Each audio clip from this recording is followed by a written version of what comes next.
ये किसी बंदे की कितनी पैलियां कितने किले जमीन क्यों ना हो, क्या वो बड़ी लंबी चौड़ी किलों के अंदर जो है उसकी कब्र बनती है? नहीं, कब्र तो वही बननी है। बल्कि इन लोगों को ज्यादा कब्रिस्तान में लेके जाना चाहिए, वो बननी इतनी है। वो पिछले दिनों मैंने आपको बताया, एक बंदा पटवारी, उसने किसी की जगह पर कब्जा किया, मर गया। जब मिट्टी के अंदर दफन कर दिया ना, एक बंदा उसकी कब्र पर रोजाना आकर कहता, हालांकि सुनते नहीं कब्र वाले, लेकिन वो कहता, पटवारी साहब किधर, इतनी सी जगह में, बस इतनी सी जगह में आपने दफन किया गया। और वो जो मेरी जमीन पर आपने कब्जा किया था, वो साथ नहीं लेकर गए आप, वो आपने साथ ले जानी थी। तमा, लालच इतना है, अखीरी है। और पिछले दिनों एक खबर रसा एजेंसी में एक खबर छपी किसी मुल्क की, वो खबर इतनी फैली, सोशल मीडिया पर भी फैली, मैंने भी पढ़ी, आपने भी पढ़ी होगी, याद दहानी आपको करवाता हूं। एक बंदे ने अपनी जो है वो बाप या मां फौत हुई ना, उसने कागज बनवाए और कागज बनवाकर फटे शटे उसकी कब्र पर उन्होंने डाल दिए, स्लैपें वगैरह जो उन्होंने डाल दी। तो कहने लगा, ओहो मेरा बटवा अंदर रह गया, मेरा बटवा अंदर रह गया। ऐसा करो, मुझे ये पाँव की तरफ से एक स्लैब उठाओ, मैं जरा बटवा पकड़ कर ले आऊं।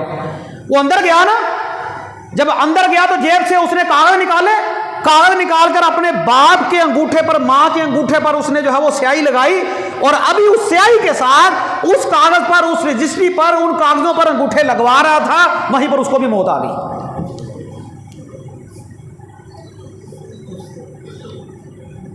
वो जब बाहर ना निकला, फिर लोगों ने देखा, हो ये तो कागज पड़े हैं, ये तो अंगूठे लगवा रहा था।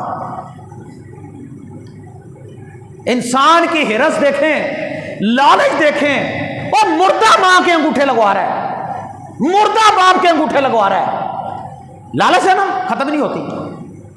और जब कब्जा करने पर हम लोग आते हैं ना, मारने पर आते हैं, फिर बड़े बड़े लोग, बड़े बड़े मजहबी और दीनदार लोग हैं ना, कोई बात नहीं, रगड़ जाओ, पैसे दे लें, किसको अच्छे लगते हैं, रगड़ जाओ, कोई बात नहीं। और पहली सफ के नमाजी मार रगड़ते हुए परवाह नहीं करते। मैं कहता हूं हमारे माशरे में बेटियों और बहनों को हिस्सा देते ही नहीं, लोग इस तरफ आते ही नहीं। और अक्सर ये होता है, मेरी बहन ने मुझे माफ कर दिया, भाई क्यों नहीं अपनी बहनों को माफ करते हिस्सा? बहनें क्यों माफ करती हैं, भाई क्यों नहीं माफ करते अपनी बहनों को हिस्सा? उनको नजर आ रहा होता है कि भाई और भाभी ने घर में नहीं जाने देना, आना जाना खत्म। एक खबर छपी पिछले दिनों में, कब्रिस्तान के अंदर एक बंदे को दफनाने के लिए ले जाया गया, कब्र के इर्द गिर्द सारे इकट्ठे हैं।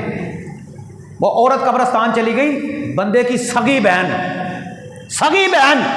वो मरना जीना कई लोग खत्म कर देते हैं, और कुछ कहते हैं तू मेरे घर नहीं आना, और अपने घरों में भी नहीं जाने देते, ऐसे ही होता है।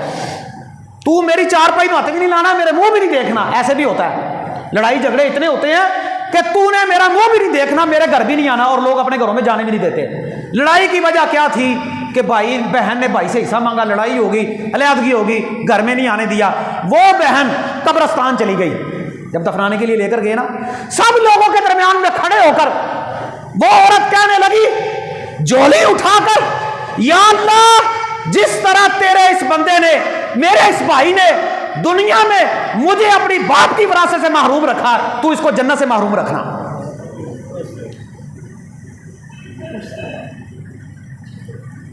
जिस तरह इसने दुनिया में मुझे मेरे हक से महरूम रखा, तू इसको दुनिया में बल्कि आखिरत में जन्नत से महरूम रखना।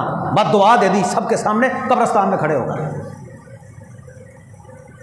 डर जाओ किसी की आह से, और फिर आ भी अपनी बहन और भाई की हो, अपनी औलाद की हो। ना इंसाफी ना किया करो किसी के साथ, जुल्म ना किया करो। अल्लाह की कसम, किसी के 10 रुपए भी देने वाले हैं ना, वो भी दे दो, अभी मौका है, अभी मौका है। अगर आप ताकतवर है ना, आप कब्जा कर लेंगे, सब कुछ कर लेंगे, लेकिन एक दिन आएगा आप पैसे देने के काबिल नहीं रहेंगे, डकार तेरी औलाद मारेगी, हिसाब तू देगा। कहने लगी, अल्लाह इसने मुझे महरूम रखा है, तू भी इसको महरूम रखा है।